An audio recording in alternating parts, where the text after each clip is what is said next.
It's are dating apps really stacked against men? I feel like the answer is yes from my firsthand experience using dating apps. I feel like it is mostly from my experience using dating apps. I actually went on a date recently and I was talking to this girl about it. She's like, are dating apps really that bad for guys? Well, yeah, because the gender difference is 70-30. So 70% of the population on dating apps are competing against each other for a much smaller portion of women. And so what happens is the women get the pick of the litter. I mean, the average girl will have hundreds of matches and the average guy will have like a handful maybe. There are friends that I know that are getting on dating apps and they do not have a single like on their profiles yet. But also I do live in LA, which is, I would say, more superficial than other areas in the United States that I've lived in before. So I'm going to say the answer is probably yes, but who knows? So I did something crazy. I got my hands on a unique, never before seen dating app dataset featuring over 3,700 Tinder users swiping data. And guess what? We're gonna be tearing it apart. But we're not stopping there. We're gonna dig into the loneliness epidemic, the incel community, men versus women dating app surveys, the illusion of choice, sketchy blog posts, and so much more. We've been told dating apps are here to help us connect, to make finding love easier, more efficient. But what if I told you that's all wrong? For the first time, with real data from real people, we can cut through the smoke and mirrors and finally see the truth. And once you do, you might never look at dating apps the same again. I'm so excited and nervous to share this with you all. I'm literally shaking, so let's dive in. What was that? I want to read it. This video presents an independent analysis based on publicly available information and anonymized data. Any claims regarding dating apps practices are based on observed trends, user experience, and industry patterns. All commentary is opinion and should not be interpreted as a statement of fact about any specific company's intentions. This video is for informational and educational purposes. Only viewer discretion advised. So if you haven't been paying attention, people are lonely, like historically lonely. The WHO recently announced that loneliness is a public health concern. In 2023, the US Surgeon General released a report comparing loneliness to, no joke, smoking 15 cigarettes a day. Nice. In some countries, so I'm smoking 15 cigarettes a day by being lonely. Okay, got it. Or even passing legislation, yes, legislation to help fight what many are calling the loneliness epidemic. Yeah, it's that bad. And while there are many reasons why loneliness is becoming a large threat, social media, the removal of third places, remote work, economic stress, one of the biggest factors, dating. Or rather, the struggle to date in the year of our Lord, 2025. Here's a terrifying fun fact. In 2020, over 50% of relationships started online. And by 2024, that number climbed to 60%. God damn. When they say online though, do they mean specifically dating apps? Or is it your Valorant Discord kitten? Meow, meow, meow, meow. Can I get a Valorant Discord? Like, I don't like Valorant, but if I have to do that in order to get a Discord kitten, you might be able to convince me otherwise. And now if you're single, online dating isn't just an option, it's the default. Most couples meet through dating apps. But here's the thing, dating apps suck. If we made a list of things that people really hate, number one could be slow Wi-Fi, number two could be Mondays, and honestly, you could make a strong case for number three being dating apps. They blow. And there are plenty of reasons why these apps famously blow. I also want you to know that a majority of these apps are also owned by one company. And I also want you to realize these dating app companies, they make money by having you be on the app, which means if they successfully set you up with a person, that means that you're no longer a user of the app. So therefore, they do not actually want to do what they say they want to do, which is be a dating app. So I just want you to realize it's a lot like health insurance, where health insurance goal is to not provide you with health care. It's really weird how that works. And for dating apps, it's to make sure that they don't provide you with a lifetime partner. The algorithms are designed to keep you swiping forever. You're forced to judge people based on just a few pictures. And honestly, the whole experience feels kind of cringe. Plus, from a business side, most apps are owned by the same company. Yep. And as I've detailed previously on my channel, these apps are pay to win, resulting in a pretty crap. If you, this is something that I had to tell my date and she didn't understand. If you do not pay to use these apps, you are fucked. If you are a guy and you don't pay to use Tinder and you don't pay, it's a lot like going out to a club, right? Girls can get in for free. Guys have to pay. And that's the way that it works, because the disparity is 70-30, right? So for them, if there are so many men competing for the attention of a woman, if you do not pay, your profile doesn't get priority. So it doesn't get shown. So nobody knows that you even exist. There are people that I know that I've been talking to that are like, oh, I'm getting into dating apps for the first time. Do you have any advice? And my advice is, listen, if you're not willing to pay, don't waste your time, because that's what you're doing. Because you will go and you will swipe right on someone and they will never see your fucking profile, because everybody else will be elevated. Like, everybody else that pays will be shown before your profile. You are fucked. Crappy experience. And that's where things get messy. People get frustrated. People start looking for explanations. Why does online dating feel impossible? Why have I had no luck? Is it me? Is it them? Is it the apps? Maybe you're wondering the same things, and that's why you're watching me talk about this in the middle of nowhere. Whatever the case is, people are not well, the kids are not all right. And on top of this, the internet has done its little fun thing it always likes to do and made the situation worse. Hey, I'm Jesse, and I'm all about getting you older guys that younger, beautiful girlfriend. I'm gonna show you exactly the secret of how to make that female friend of yours. Cringe. Cringe. Like, bro, like, it sounds a little weird when it's like, I'm gonna help you get that young girl. Dude, what are you gonna have me do? Stake out the high school? What the fuck's wrong with you? That sounds so weird. It sounds predatory. What the fuck? It's so weird. Suddenly I don't like that. I don't. Exactly the secret of how to make that female friend of yours suddenly feel horny. If y'all really want to be on some steroid shit, Make her suddenly feel turned on. you have multiple Tinder profiles, multiple Bumble profiles. Make her suddenly feel wet. You can do this with different phone This numbers is and different so emails. And this is especially good Make her when there's wet. a big age gap there. What the hell are we gonna do without men? Men are the employers, women are the employees. Dude, like, oh, it's so gross. Dude, I had a 19-year-old girl in my DMs trying to hit me up, and oh, it's legal, it's fine or whatever, right? I'm out here trying to save money for a house, for a down payment for a house, and then she's talking high school level drama, and I'm just like, no, we're not in the same mental space. I mean, I've talked to enough women that I don't think I want to date anyone below 25, 26 years old, because honestly, humans don't stop mentally developing until they hit about 25 years old, I think is what the science says right now. And I kind of fully believe it. I'm 32, bro. I can't be dealing with high school drama level bullshit. I really can't. You see all these buildings go up, these men, they're doing impossible things. Don't walk around with a sword. That's what they want you to do. Don't you understand? Working on the sewers, they're up on the power lines, This is an act of rebellion. in the storms, in the rain. All girls are gold diggers, some are just better at hiding the shovel. The man who works in Starbucks, he's sad Yeah, all the I'm time. sure that You won't is reply to true. him.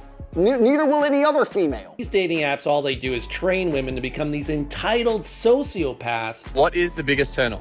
Guys under 6 foot. 5 red flags in men you should Let's never. fucking go. I'm 6 foot, well, 1.5. I was gonna say 6'2", but I'm 6'1.5". The half is important. Please don't reduce my height by a ½ inch anywhere else either. I'll have nothing left. Ignore. If he likes cats, it's because an ex-girlfriend had one, and then he realized they're cute, they're cuddly, they're cool. I had cats when I was in 2nd grade. I hate this type of content. It's so, I like cats. Now, a cat girl, I really like that too. If you're a cat girl, hit me up. Red flag. Or animal girl, any animal, any sort of, any girl with animal ears is cute. Hit me up. Have independent thought. They're just empty vessels. Heavily tattooed women and piercing. They're to be avoided. Goth girls, though. What about the goth girls? A woman's value is directly tied to can you land a man of higher value. There is not a female on the planet who's invisible today. You can be a 4, overweight, fat. The people who are judging a book by the cover, those people have vaginas. Men, in my experience, want debt-free, tattoo-free. I mean, I will say, so I saw this study where they had women rate men 1 to 10, and then they had men rate women 1 to 10. Men's looked like a bell curve. So when men rated women, it looked like a bell curve, something that you would see out in nature. Not a lot of people are 10s. Not a lot of people are the most beautiful thing on the world, but also not a lot of people are 1s. So it looked like a normal distribution. But when it came to women, I think their average was a 3. So it's like the average male is ugly in women's eyes. Like they're below a 5. They'll be a 5 thinking they deserve a 9. I don't know, I can't believe what I've just heard. Realistically, it's mostly guys, doing the tattoo work on their bodies, right? And I know several tattoo artists, and the vast majority of them have intimate experiences with these women too at the same time.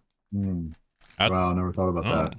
Over the years, the online discourse around men, women, note to self, become tattoo artist. Okay, got that. And loneliness and modern dating has gotten insane. In fact, I was unsure of even creating this video because of how controversial this topic is. Everywhere you look online, someone's out there making wild, sweeping claims about all men or all women. For example, one of the most persistent and wild narratives in all of this comes from the black-pilled / incel communities. Many members believe that women nowadays are being too selective, and that they're the reason behind the loneliness epidemic, and why men aren't having success on dating apps. This kind of thinking can quickly spiral into full-blown misogyny, and there's really no definitive science to back up these claims. In fact, there's plenty of science arguing otherwise. I bring all of this up because these influencers and people who believe in these wild narratives often use dating app data to reinforce their beliefs. We live in a time where women have never had as much choice. Look at the data sets. You can look it up on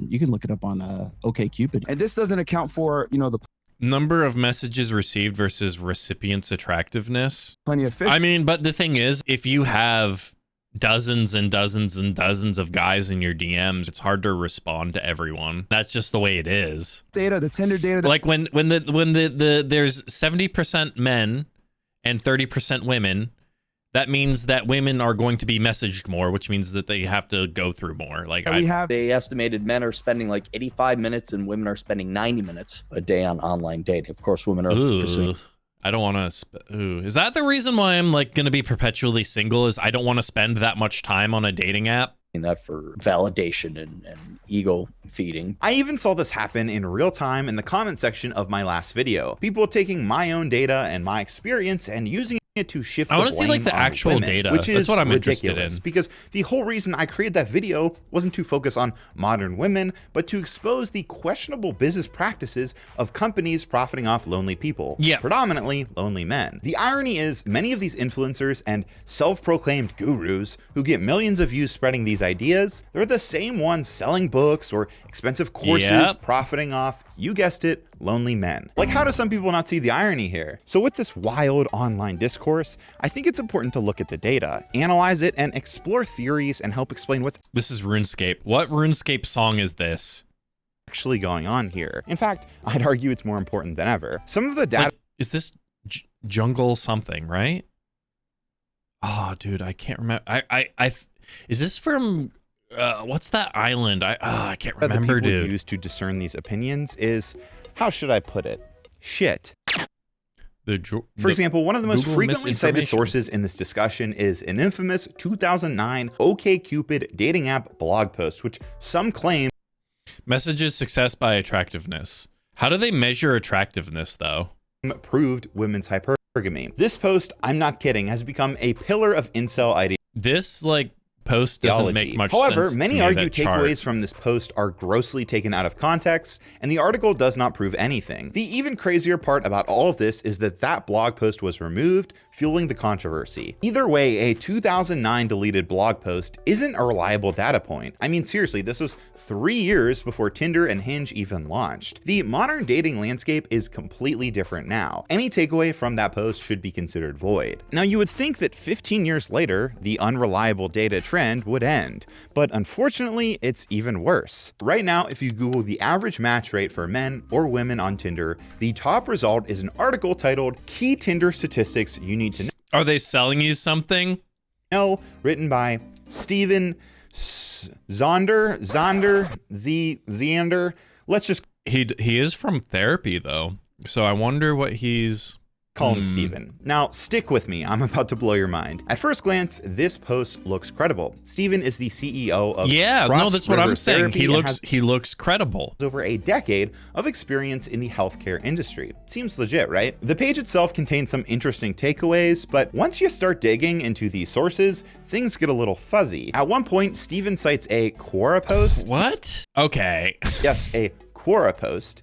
You know, the website where literally anyone can chime in with their opinion. And then one of the most credible data points in the article, a survey of just over 600 people. Now, that's something, better than nothing, to be clear, but it's hardly what I'd call definitive data. And if I had to guess, Steven probably didn't even write this article. It's one study, right? Generally, when they have studies like this, you would want to look at multiple studies to see if they all corroborate like the same exact story. I'm going to show you today how I grew Crossover Therapy's organic traffic from 300 organic monthly visitors to over 40,000 in just 7 months. A guy named Josh runs a YouTube channel where he talks about optimizing this very website for SEO, and he's done a solid job. He even set up a script to update the date on this post, along with all other statistics pages on the website to make it look fresh, when in reality, it's not. To be clear, I'm not trying to dunk on Steven or Josh. These are common SEO tricks. You'd be surprised how often this occurs. The only reason I'm aware of this is because of my background in SEO. Their business from the outside actually seems solid. They help children with autism, which is amazing. So please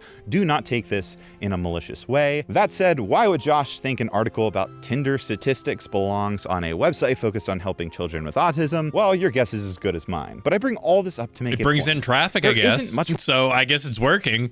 Reliable data out there on dating apps.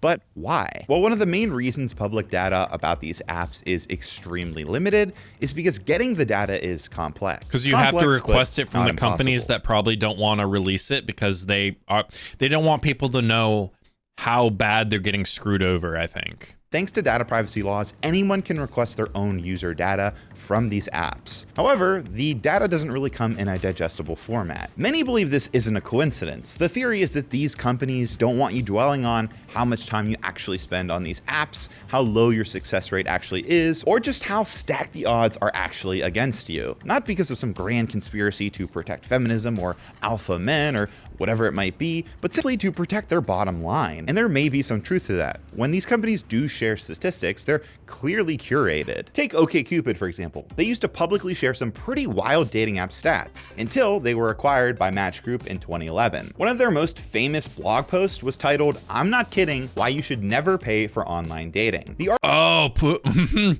Yeah, I bet that article was removed real quick. The article was written by former OkCupid co-founder Christian Rudder and received national attention. That post is no longer public and only accessible through Internet Archive. That makes sense. Yep.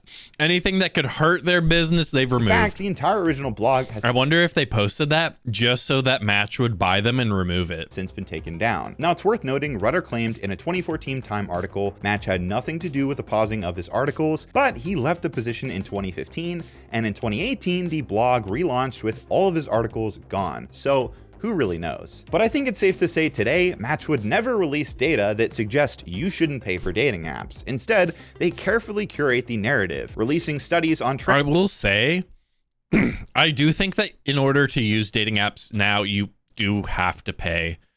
They've just kind of went in. If everything worked the way it should, you shouldn't have to. Because if you liked someone, your profile should be shown to them. But now that there's like a pay to get ahead, genuinely, if you do not pay, you just don't get shown. Trends like post-pandemic dating. Well, conveniently, or if you do, it'll take like a while. Ignoring the data that actually matters. They have access to the numbers. They know the real match rates, whether super likes actually work, but none of that is public because if people saw how inefficient the system truly is, they'd start questioning why they're paying for it in the first place. And when users voice their frustration, Tinder/Match's response isn't transparency or meaningful change, it's blame the users or blame the users and say that they have like warp the data to say what they want to say, right? Let's add more tech. AI-powered matching. Yeah, I'm not kidding. It was announced last month Tinder is releasing new AI-powered features for discovery and Tinder adds AI matching tools to counter low user engagement, boost revenue. I think it just kind of shows that you're wet. Like if you have lower user engagement, it probably means that you have an issue with your tool, and your tool's probably not working in the right way. Had the Tinder secret admirer thing, I swiped right and it wasn't a match. What the fuck is that even? What is the secret admirer? I've actually never even heard of this. The only thing that I use is Bumble right now, because way back in the day, I think I was in college or something, Bumble offered $200 for a lifetime subscription, and I was like, well, that's kind of comparatively, if you use the app for a year or something, it was nearly the same price. Well, fuck it, I'll just buy the lifetime subscription. And matching, because at the end of the day, they're not trying to help people find love, they're trying to keep them swiping. Point is, because these companies, that's what I said, or should I say secret admirers, when is, hey, this person liked you, pay 15 pounds to get Tinder Gold and see. It's a free sample.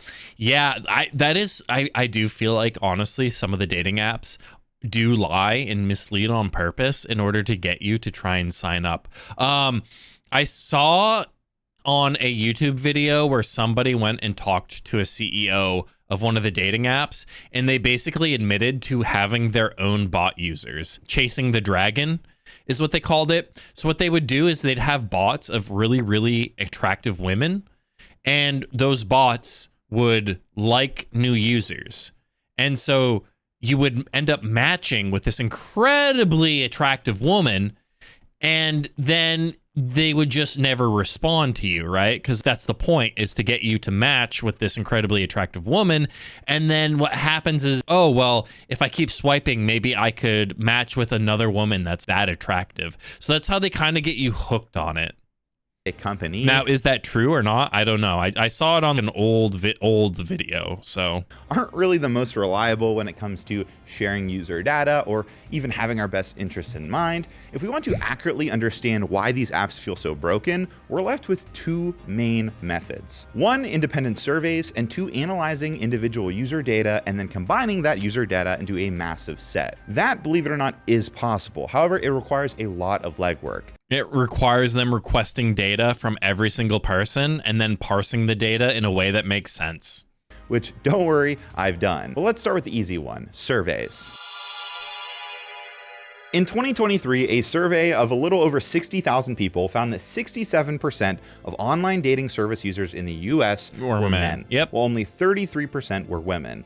And while this is just one survey, it's a pretty large sample size compared to what else is out there. And it actually tells us a lot. For a long time, the general consensus around dating apps was it's a bit of a sausage fest, and this pretty much confirms that. Now, you might think this is a kind of minor thing, but this is actually a huge data point because it explains a lot. Simply, more men are competing for fewer women, creating a supply and demand imbalance. Let's imagine this play out in real time.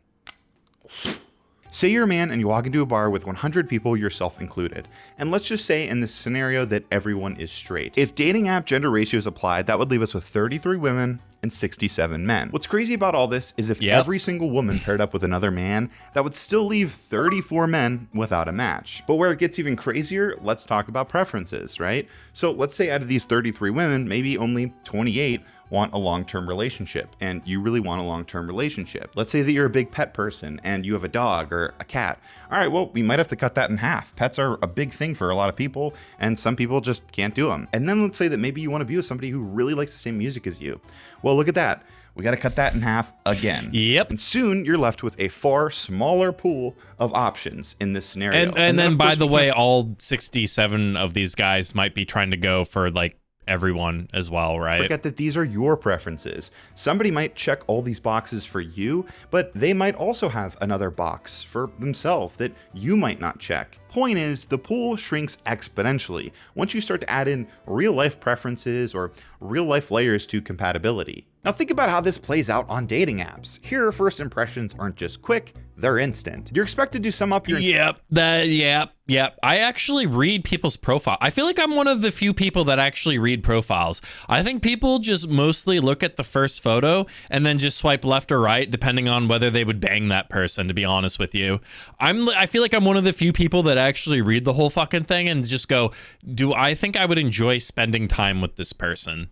And then I base my decision on that. I'm not going to lie, them being somewhat attractive to me is important But that's if they're attractive to me and I go and I read their profile and it just sounds like I would not want to spend time with this person at all. No, swipe left, gone, not doing it. Entire personality in a handful of photos and a bio so short it barely qualifies as an elevator pitch. There's no room for nuance, no space for context, just a split-second decision based on a handful of curated details. So what happened? Personality must match, otherwise it's never gonna. Yeah, that's the biggest problem. Genuinely, the first girl that I ever dated, I was actually not attracted to. I spent time with her and she had a very good personality, or I thought she had a good personality, I should say. It did not go well, and she was not what she seemed, but I liked her personality, what it appeared as, and I ended up dating her anyway, even though I wasn't really attracted to her. Yeah, personality is definitely number one. People adjust, they figure out the meta or what gets attention and start presenting themselves the same way. That's why many dating profiles look similar, because users aren't optimizing for meaningful connection, they're optimizing for engagement. This also creates an entirely different challenge for women, because while statistically I'm gonna say women do the same exact thing. I can't tell you how many fucking profiles I've looked at this is just a basic bitch profile. I've already seen this profile. Oh, you like to laugh and go on adventures? Wow, you are so unique. I'm so glad that you even took the time to put that in your profile. Oh my God. I can see myself with you for the rest of our lives. No, it's like you didn't even try. There's so many people that are just like, well, I don't have to try, I guess. I'm a woman. I don't have to try because guys are just going to swipe right, I guess. Women I don't know. May have numerically more options. There is such thing as too many options. Let me introduce you to option paralysis. Yay! We get to learn about this. It's the same thing where they talk about how actually adding, I think they did this for like, I want to say like soda or options for some sort of snack or beverage or whatever, that when you add more and more options, then eventually people get to the point where they don't know what to do. They don't know what to decide. And so they choose to do nothing. Paralysis is the phenomenon of being overwhelmed by too many choices. The term is most associated with psychologist Barry Schwartz, who coined the term in 2004 in his hit book, The Paradox of Choice. Barry argued that when people are presented with too many options, decisions become harder to make. When I think about this, I think about video games. Hear me out. Between my Steam and Xbox. Yep. You go to your Steam library. What do?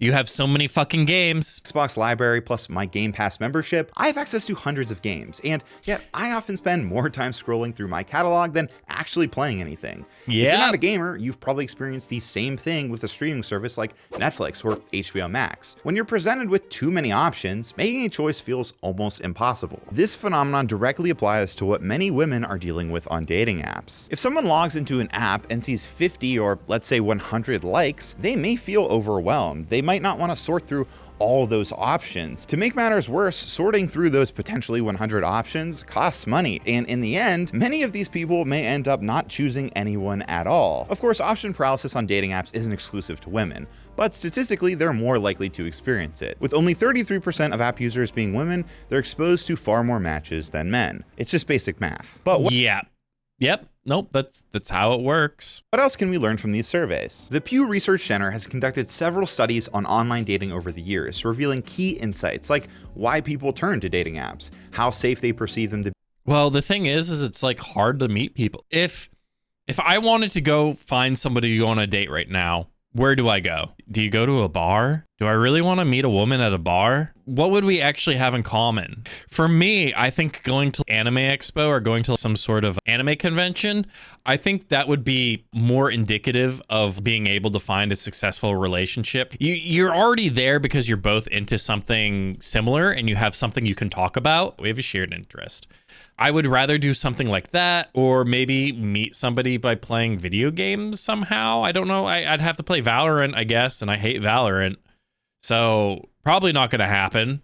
But I would rather meet somebody doing one of these things than doing a dating app, to be honest with you. It's just so difficult to be, and more. One of the most interesting takeaways I found was from a 2020 study of 6,000 US adults. The study found that a majority of women under 50 who have used dating apps, at 56%, reported receiving unsolicited explicit messages or images. About 43%. Okay, but what if I dressed it up in like what do you call it? A costume. Fucking my friends and I found on fucking Etsy these fucking penis costumes. You can dress up your dick like Luigi. They have a Luigi costume. Had someone persistently contact them after they said they weren't interested, and most concerning, 11% had received threats of physical harm. These experiences were significantly less common among women over 50 and men of any age. The same study found that 52% of dating app users, both men and women, reported encountering someone. Oh yeah. Oh, I can't tell you how many bots I've run into that were trying to scam me. I literally had somebody whose first message to me was, hey, can you buy this for me? And it was a $600 jacket off Amazon. And I'm like, no, I'm going to ghost you. Like, I'm not, even if she was just a gold digger and wasn't a bot or a scammer, there's no way in fucking hell our first interaction is me buying you a jacket. Someone they believed was trying to scam them. Despite these findings, along with many others, the study couldn't determine whether users' overall experiences on these platforms were more positive or negative. And while Pew Research and similar surveys provide us with a lot of really interesting takeaways, specific user app data is extremely limited. Don't get me wrong, analyzing a 60,000 person survey, looking at Pew Research, supply and demand imbalances, that's all a very great foundation and a good start. But I want more. We're like at the surface level or lithosphere. I want to be at the upper mantle. Upper mantle, okay. Well, where's lithosphere again? Yeah, right up here. Heck, I want to be in the inner core. So let's go to the center of the earth together. Hey, baby, let me get in your inner core. I have to come clean about something. I am not perfect. I snore a little. Sometimes I care too much. Occasionally, I take a little bit too many napkins from fast food restaurants. And I'm not an expert in data science. In fact, did he hire someone? Statistics was, let's just say, challenging. But what I lack. Okay, guys, I'm a software engineer. I think my statistics class was my worst math class. Or was it Calc 2? I don't know. I was not particularly good. I think I got like a B or B plus, but it was not an easy A unlike some of my other classes. In some areas, I make up for in others. I am a people person. I have great friends.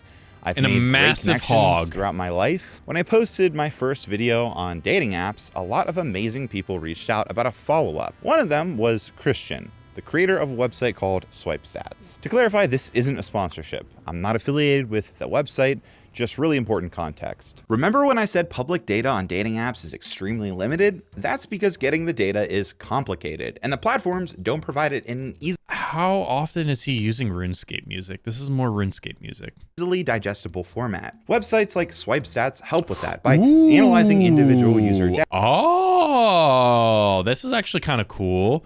Visualize your Tinder data. Ooh. I was gonna say, is like somebody make a tool for this? Showing match rates, message totals, and more. I actually used the site for the Tinder section in my last video. Christian saw this and reached out and told me he has more than 3,700 anonymized profiles on his site with records going back as far as 2014 that I could get access to, which is, as of recording this, the largest collective Tinder profile data set I could find online. I'm not kidding, you can't find anything larger on YouTube, Google, anywhere. And now I have access to it, which would be great if I was a data scientist, but I am not. So when Christian reached out to me, I low-key had a panic attack until I remembered I have a really smart friend named Brad. Brad imported the raw data into a SQL database, used that to trim the data, and built some views to format the data. So with the raw data from Christian's site, Brad's ability to crunch the numbers.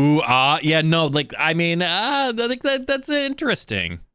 And my charisma, we discovered some groundbreaking discoveries. With this data set, I was able to break down everything from the app's usage to match rates, swipe activity, and more. But let's start with something simple. Who actually opens the app more, men or women? We found that on average, men open the app around 5,646 times, while women open it 3,779 times. Or... That's a pretty big gap. So what they're saying is men are more active on the app, I think. So not only is there a gender disparity, but women are using the app less than men.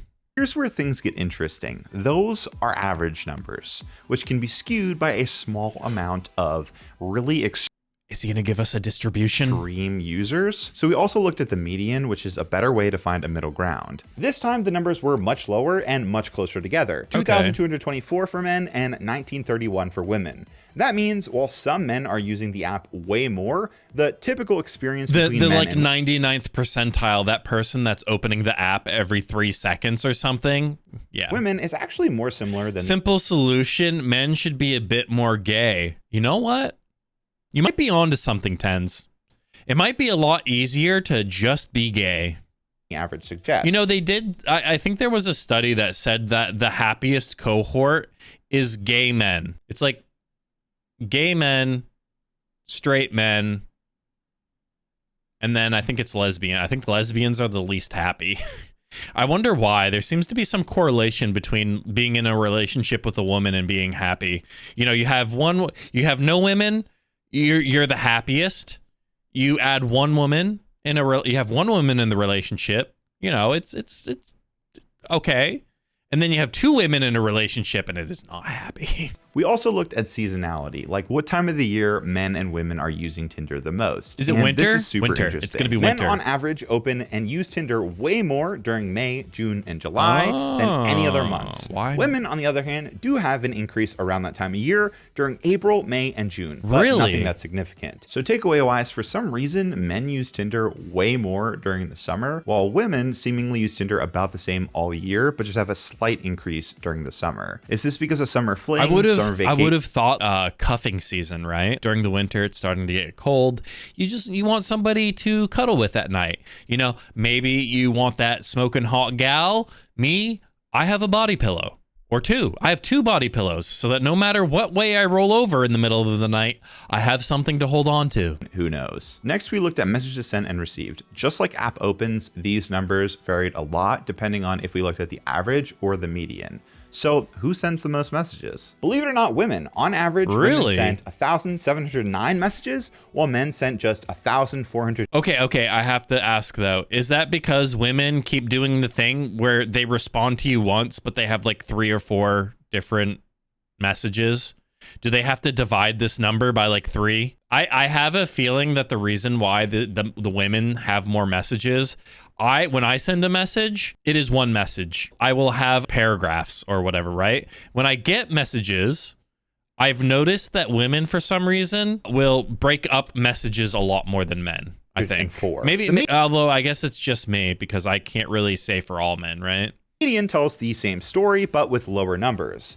760 for women and 371 for men. No matter how you slice it, women are sending more messages than men. When it comes to messages received, the gap gets even bigger. Women received an average of 2,072 messages, while men got 1,224. The median numbers are even more telling. 1,013 for women versus just 321 for men. Yeah, that sounds about right. Takeaway? I mean, well, but that is while that is like a third, right? That's a lot. Spend more time on Tinder opening the app.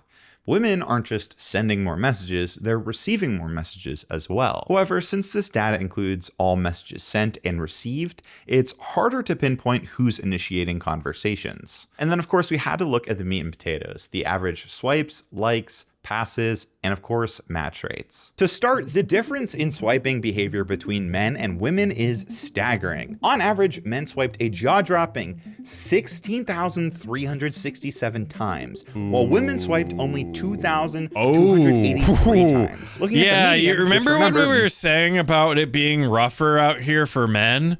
They were swiping, what was that, 8 times as much? And some of them are not getting matches, bro. The middle value rather than the average, men swiped right 5,096 times, while women only swiped 989 times. When looking at passes, the time users swiped left and rejected a profile.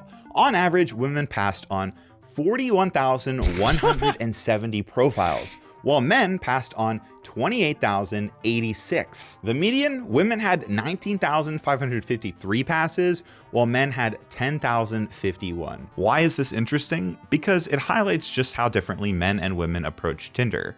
Men seemingly are casting a wider net, while women seemingly are being a little bit more selective. Now let's talk about match rates, or the percentage of... Like we said though, is that there's a lot more men than women, so women can be more selective. swipes that actually turn into matches. On average, women had a 30.17% match rate, while men sat at just 2.63%. The median Yeah, this is the shit that I was talking about. While men sat at just 2. Look, so this means when you're swiping, for women, 30% of the time they get a match. For men, they get 2% of the time. 63%. The median numbers tell I want to see what the median is, because the median's probably lower. 32.96 for women and only 2. Oh, the disparity's worse. For women, like women don't understand. Basically, a third of the time they swipe, they get a match. For a guy, you have to be on this like this is the reason why I say if you do not pay for it, you're not going to get any matches, because look, 2% of the time you're going to get a match. If your profile's not being shown to anyone, this 2% is not going to get hit. They have to swipe through a lot more men to get to this, and then you still only have a 2% match rate. This is why it's like literally, if you're a guy, not worth. 0.14% for men. So what does this mean? Well, women are roughly 11 to 15 times more likely to match with someone compared to men on Tinder. And then my favorite section, which I really wanted to look at, super likes. For those of you who don't know, super likes are a special feature. Are they that Tinder worth has. it? They have like something similar, I think, on Bumble. A couple free ones, but most people pay for them. Essentially, they advertise super likes as a way to engage quicker with potential matches. And this is kind of mind-blowing. We found that on average, women used only 4.8 super likes, while men used 93.7. Somebody's trying to win with this. Is like using microtransactions to win at dating. Dude. When we looked at the median, men averaged just 1 super like and women averaged 0. This shows that most people aren't using super likes at all, just a select few. There's people out here trying to microtransaction win. That begs the question, do they actually work? Do super likes equal more matches? Well, we looked into that. For this, we looked at the top 1% and top 10% of users who sent the most super likes. Keep in mind, all of these were men. Interestingly, the top 10% of super likers sent an average of 705 super likes and had a match rate of 2.29%. That's slightly better than the median man, but worse than the average. The top 1% of super likers, however, went all out, sending an astounding 3,248 super likes. But their match rate was only 1.94%, meaning they actually did worse than both a median and average man. Maybe they're really ugly, and that's the reason why they need to use super likes. They're like, if I don't super like, nobody's gonna like me back. What does this tell us? Well, first off, I'd say that spamming super likes isn't a game changer. It really, in fact, might even have the opposite effect. Instead of increasing match rates, excessive super liking appears to be correlated with worse results. There may be a few reasons for this. One could be that people who heavily rely on super likes already just have a bad match rate. Or two, it might just come off as desperate or overeager, which might turn people off. Whatever the— Oh, I didn't think about that. I mean, yeah, maybe. I use it every once in a while, but I don't use it all the time. I'm not paying for it. Really isn't a key to success on Tinder. Pretty insane, right? Now, it's important to note with all this information and these takeaways to remember, this is just one data set for Tinder. While Tinder is the most popular dating app experiences likely differ. It's also important to note that there's likely a difference between every single user on Tinder and users that requested their own data from Tinder and wanted to analyze it on a site like Swipe Stats. That's true. There's probably a pretty big difference between the average person and the type of person who would actually request their data. While this isn't a perfect representation of every dating app experience for every single person, it's still significantly better than what anything. If somebody requested their data because they felt like their matches were terrible, and therefore the data says that men get only 2.63% match rate because these people are like, what the fuck, dude? Like, I'm not getting any matches.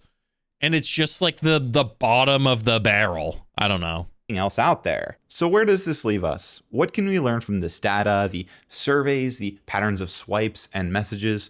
What does this tell us about men, women, dating apps, loneliness, and where society stands today? Well, for starters, what happens on these platforms isn't some grand reflection of human nature. It's not proof that dating is hopeless or that modern romance is doomed. It's a business model, and like any effective business, these apps have found a way to keep you engaged, frustrated, and most importantly, paying. And the crazy part about all this is the worse the experience gets, the more we buy into the idea that we are the problem. And therefore keep spending money because that's the only way you're going to get anything. Frustration fuel a toxic blame game, one where men and women point fingers at each other rather than the system that's trapping them both. While dating apps aren't outright telling you that women are too picky or that men aren't trying hard enough, they've created a system that I would argue pushes that narrative. A narrative where the blame for widespread dissatisfaction falls on users and their expectations rather than the app's design. The companies behind these platforms have made their stance clear. The solution isn't transparency, it isn't sharing data, and it certainly isn't addressing the flaws in the system. Instead, they focus on it's to continue exploiting those flaws to keep making more money.